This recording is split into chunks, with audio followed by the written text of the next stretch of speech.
Halo semua, kami dari kelompok 10. Saya Marwa Abdullah sebagai PIC 1. Saya Prasetyo Adi sebagai PIC 2. Saya Muhammad Adam sebagai PIC 3. Saya Tri Lumban Gaul sebagai PIC 4. Saya Nadia Triani sebagai PIC 5.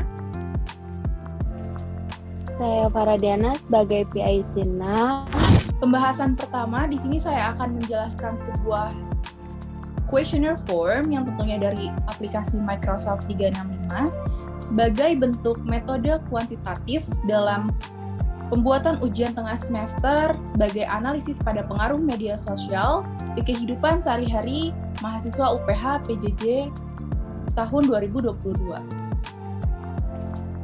First, di sini saya open the application Microsoft 365 terlebih dahulu. Sebelumnya di sini saya sudah login pakai email student saya.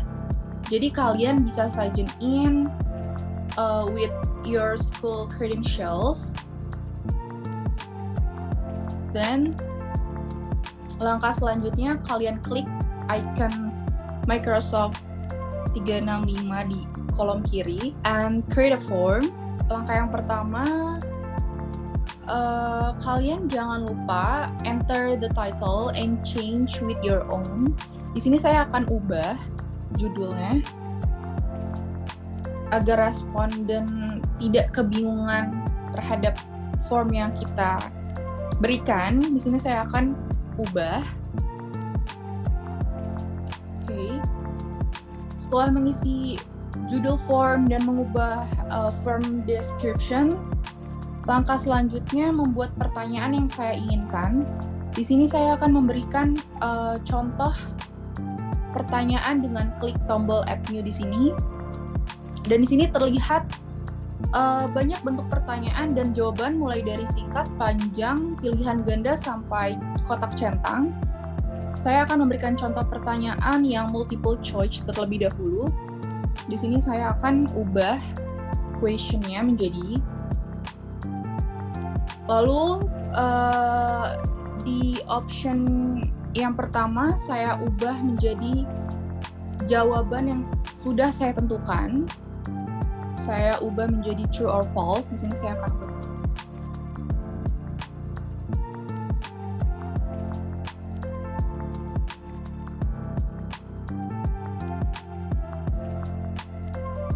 Jika menginginkan pertanyaan kalian wajib dijawab, at the bottom you will see a toggle for required.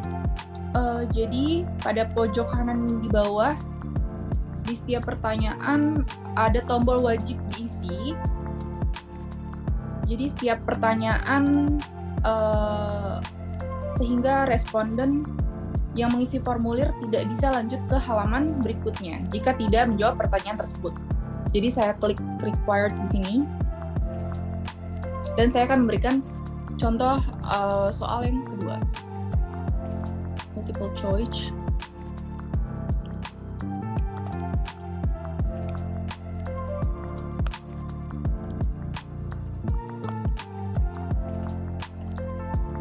Don't forget to change the option menjadi jawabannya ya dan tidak. Dan setelah memasukkan semua poin pertanyaan dan jawaban, jangan lupa untuk di-preview. Before you finish up your form and share it with others, it's a good idea to look at the form settings agar terlihat dari segi orang lain gitu, terlihat dari segi responden. Bisa juga mengubah themes or colors dari tampilan form dengan memilih icon palette cake. Cuman di sini saya akan langsung membagikan ke responden via email or link. Di sini saya akan copy link. Oke, after this, kami sudah membuat contoh formnya dan sudah dibagikan kepada responden.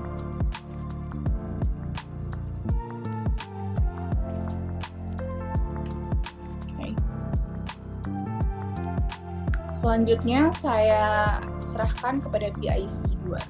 Halo, saya Prasetyo Adi. Di sini saya sebagai PIC 2. Saya akan menjelaskan bagaimana kita akan mencari nilai daripada Corn Batch Alpha. Rumus Corn Batch Alpha ini akan kita gunakan untuk mencari nilai daripada internal reliability dalam kepentingan untuk membuat sebuah penelitian kuantitatif menggunakan alat sebuah kuesioner, dan di sini yang sudah tertera pada lembar Excel kita, lembar spreadsheet Excel kita sudah memperoleh data daripada responden yang sudah menjawab kuesioner yang sudah kita siapkan sebelumnya. Nah, pertama-tama untuk kita mencari nilai daripada Corn Batch Alpha, kita membutuhkan nilai daripada item, kemudian jumlah daripada item variasi, dan variasi dari total skor yang diperoleh oleh masing-masing responden. Nah, pertama-tama yang harus kita buat ataupun kita cari nilainya terlebih dahulu adalah nilai daripada variasi butir soal dari masing-masing pertanyaan yang sudah dijawab oleh responden. Untuk mencari variasi butir soal, kita hanya cukup menggunakan rumus atau formula var.p. Kemudian kita seleksi dari pertanyaan responden ataupun jawaban responden 1, kita seleksi hingga jawaban daripada responden ke-50. Nah, sudah didapatkan nilai 0,1716. Nah, selanjutnya untuk mengaplikasikan formula yang sudah kita pakai tadi, kita hanya cukup kita tekan menggunakan klik kiri, kita drag arah hingga sampai dengan kolom pertanyaan nomor 10.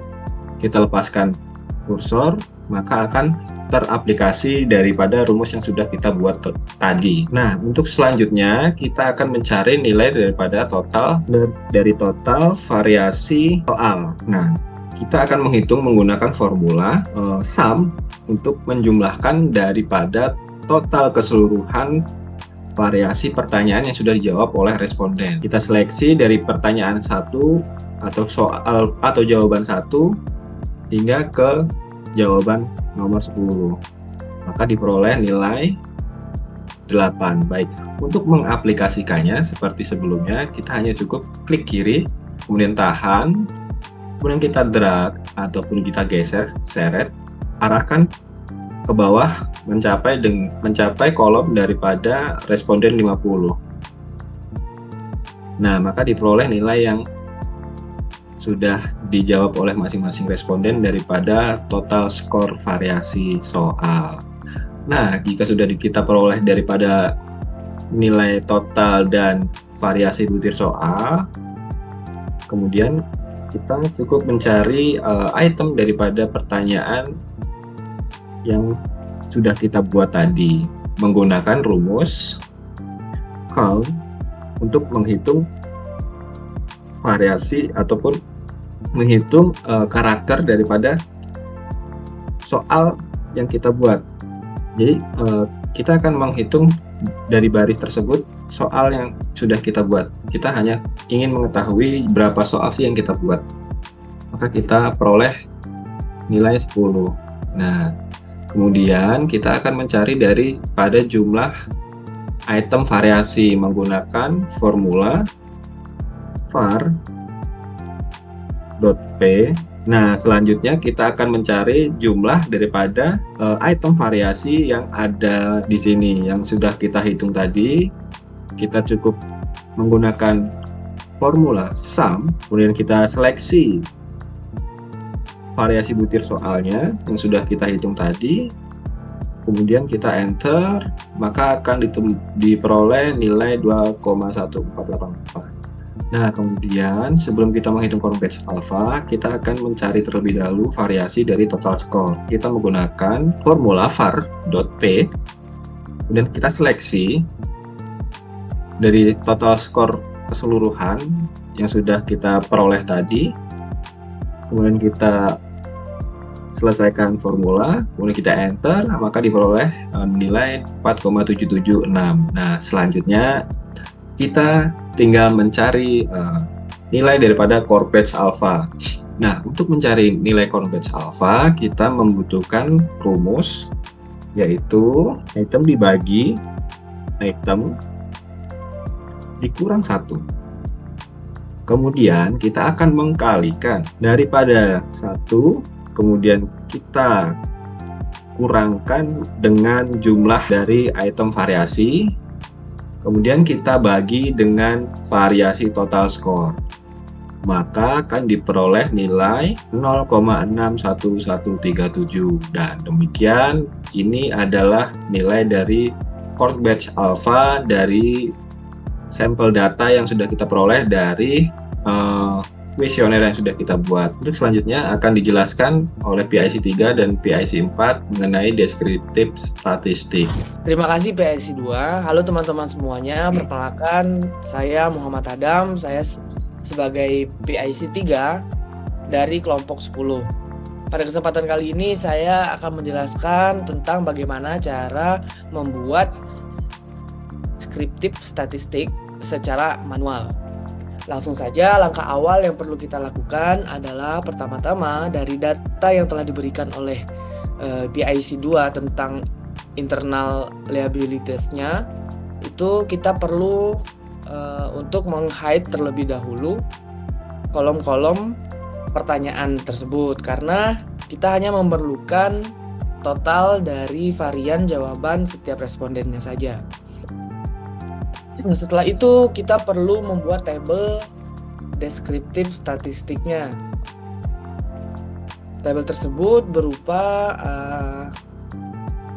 bagian mean atau rata-rata, terus ada standar error dari setiap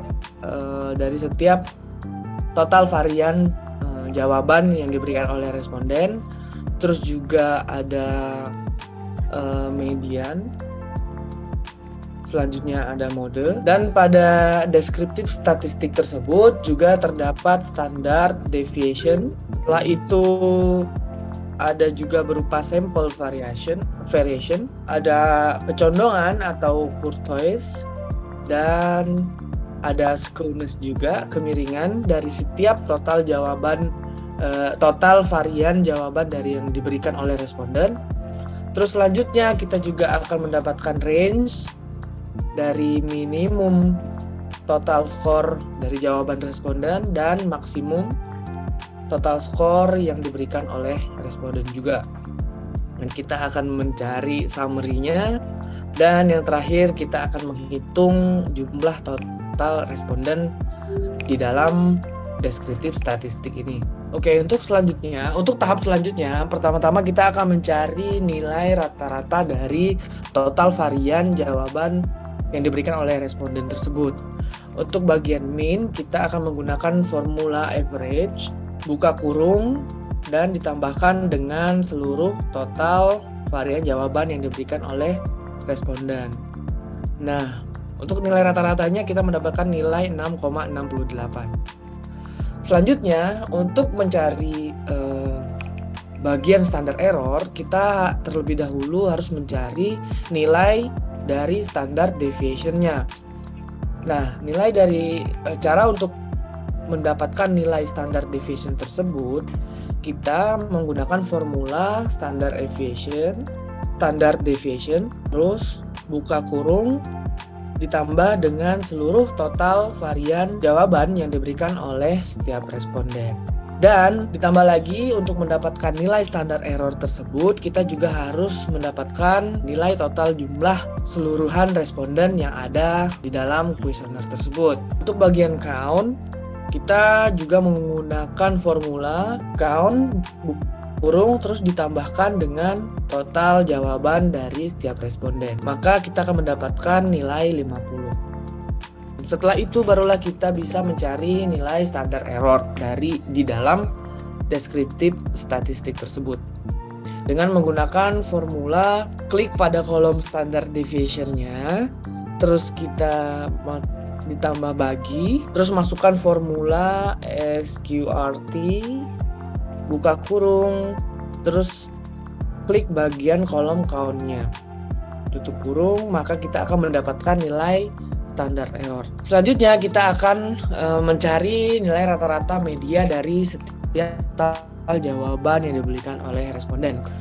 Untuk bagian media, kita akan menggunakan mohon maaf, untuk bagian median, selanjutnya kita akan mencari nilai rata-rata median dari total keseluruhan jawaban yang diberikan oleh responden. Kita akan menggunakan formula median, buka kurung, terus ditambah dengan seluruh total jawaban yang diberikan oleh tiap responden. Maka kita akan mendapatkan nilai sebesar 7. Setelah itu kita akan mencari nilai mode rata-rata dari seluruh jawaban yang diberikan oleh responden dengan menggunakan formula mode buka kurung ditambah dengan seluruh total jawaban yang diberikan oleh responden.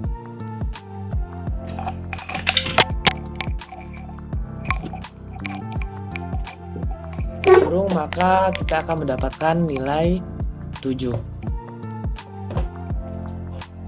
Nah, untuk sample variation Courtois-Kunes range minimum maximum summary itu akan dijelaskan oleh PIC 4.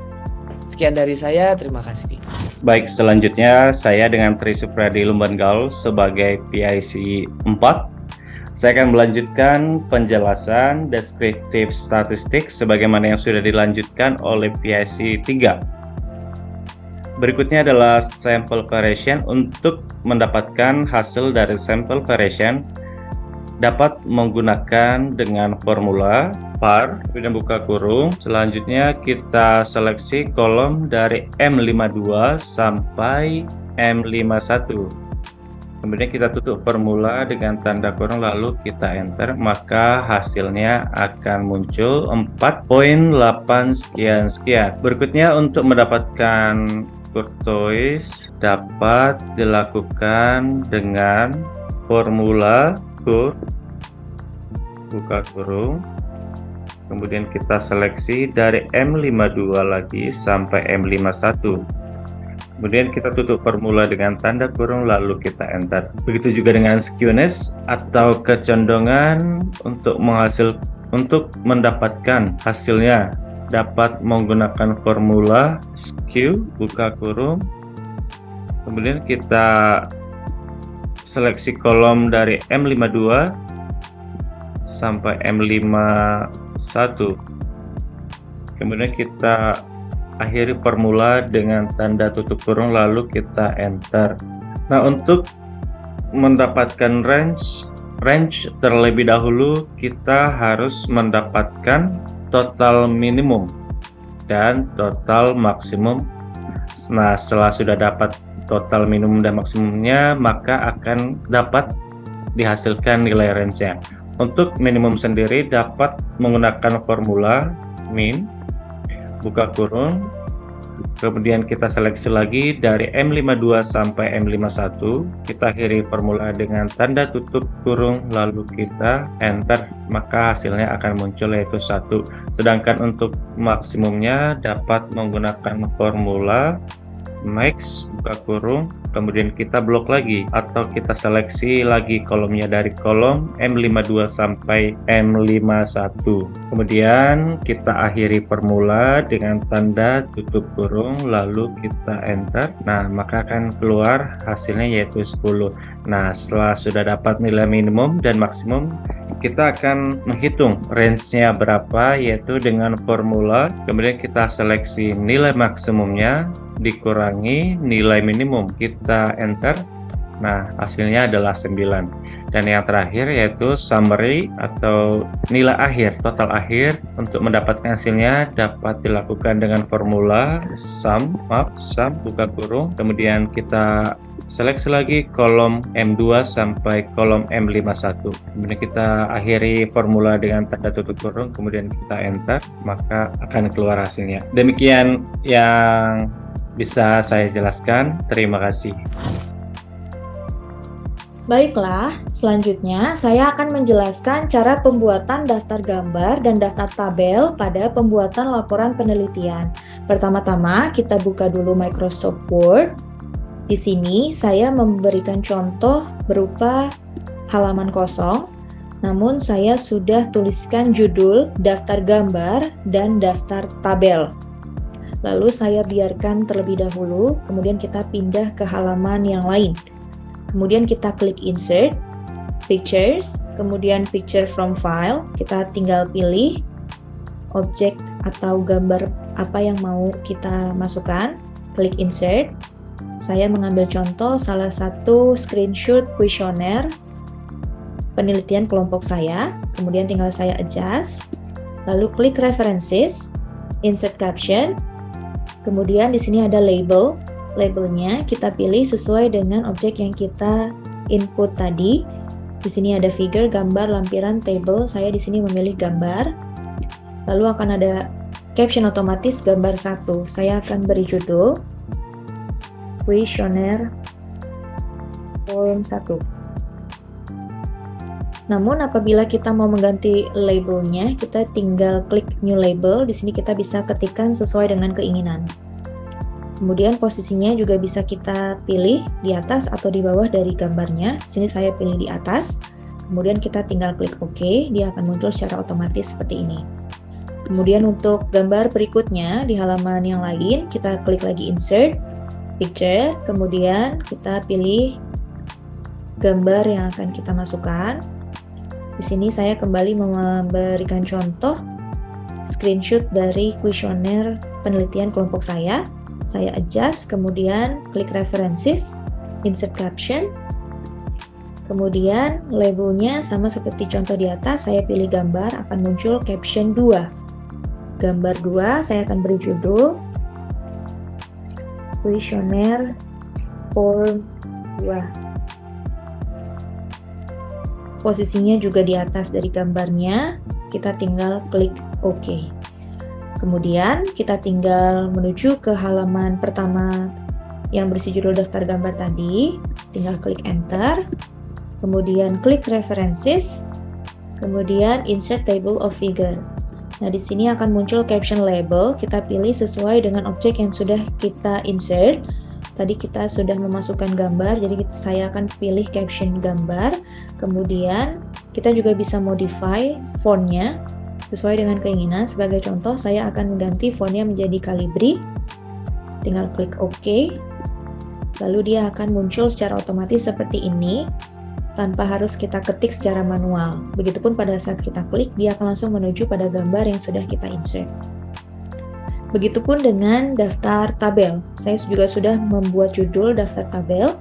Saya akan biarkan kosong terlebih dahulu, lalu kita lanjut ke halaman berikutnya. Kita klik Insert, kemudian di sini saya hanya memberikan contoh. Saya akan memasukkan tabel, saya tidak akan isi tabel tersebut, namun saya akan berikan caption, klik References, Insert Caption, kemudian labelnya saya ganti dengan tabel atau table. Di sini saya akan pilih table, dia akan muncul table 1. Lalu saya akan beri judul Analisis Data, karena biasanya table ini digunakan untuk melakukan analisis data ataupun penghitungan deskriptif kuantitatif pada laporan penelitian. Kemudian posisinya bisa di atas atau di bawah dari tabelnya. Saya memilih untuk di bawah dari tabelnya. Tinggal klik OK, dia akan muncul seperti ini. Kemudian kita adjust alignment-nya. Berada di tengah dari tabelnya. Lanjut ke tabel kedua. Sama seperti contoh di atas. Tinggal insert, table, kita masukkan table yang diinginkan, kemudian klik References, kemudian Insert Caption, sama seperti yang di atas, labelnya kita ganti menjadi table, lalu akan otomatis muncul table 2, saya akan beri judul Deskriptif Kuantitatif. Lalu posisinya juga di bawah dari tabelnya, tinggal klik OK. Dia akan muncul seperti ini. Kita adjust alignment-nya kembali. Lalu kita kembali ke halaman daftar tabel. Kita akan membuat list dari daftar tabelnya. Kita klik References, kemudian Insert Table of Figures. Kemudian caption labelnya kita pilih table sesuai dengan yang sudah kita buat. Lalu kita juga bisa modify sama seperti daftar gambar tadi.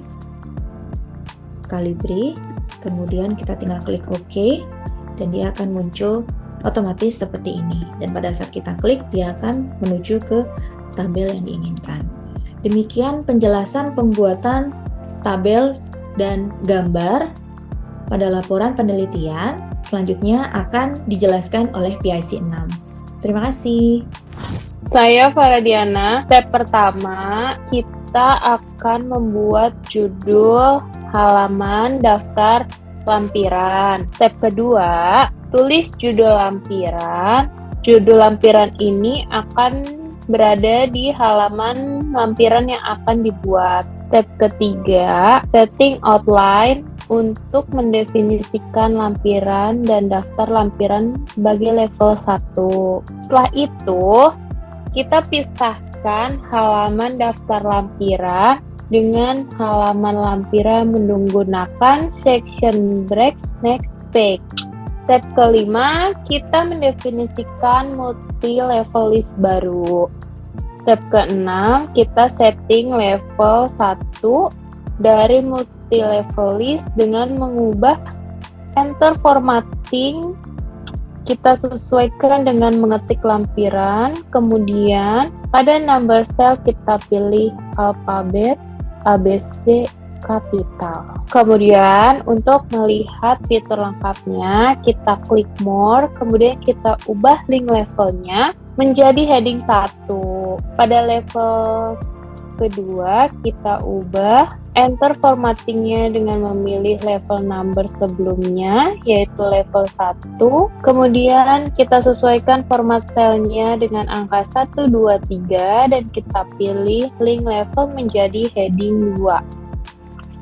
Kemudian kita klik OK. Step ketujuh, akan muncul lampiran ABC tapi tidak pada tempatnya. Maka kita harus mengubah numberingnya menjadi 0. Pada kondisi ini lampiran A sudah sesuai. Step 8, selanjutnya kita membuat nomor lampiran level 2, yaitu dengan kita klik A.1 heading style sebagai level 2. Step 9, kita buat judul lampiran B dan C mengikuti metode sebelumnya. Pada langkah selanjutnya, kita akan memisahkan halaman lampiran ABC sebagai halaman yang berbeda dengan cara kita menggunakan fitur section break next page. Step 10, kita akan membuat penomoran halaman lampiran menggunakan fitur page number dan pilih format page number pada fitur ini. Step 10,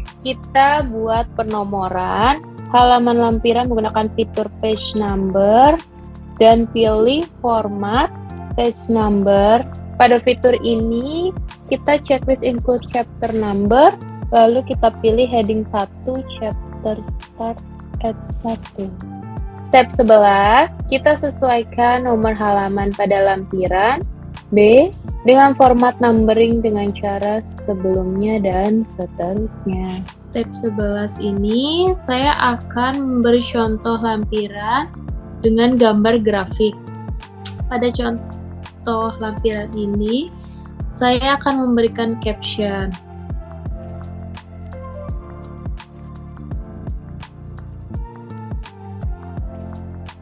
Dan buat label baru dengan nama appendix.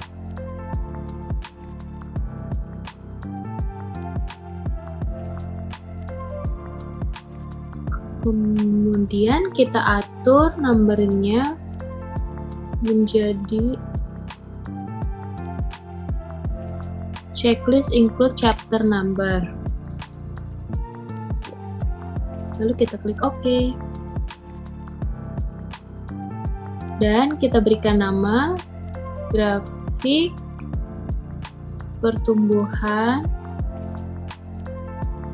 pengguna sosial media. Lalu kita klik OK.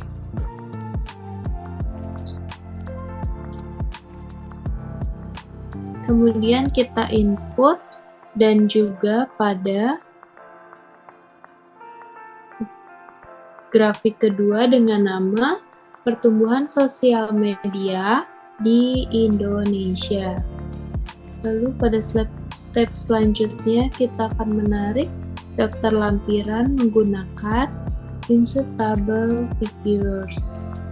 Pilih caption labelnya appendix yang sudah kita buat tadi. Lalu kita klik OK. Lalu akan muncul lampiran yang telah kita buat.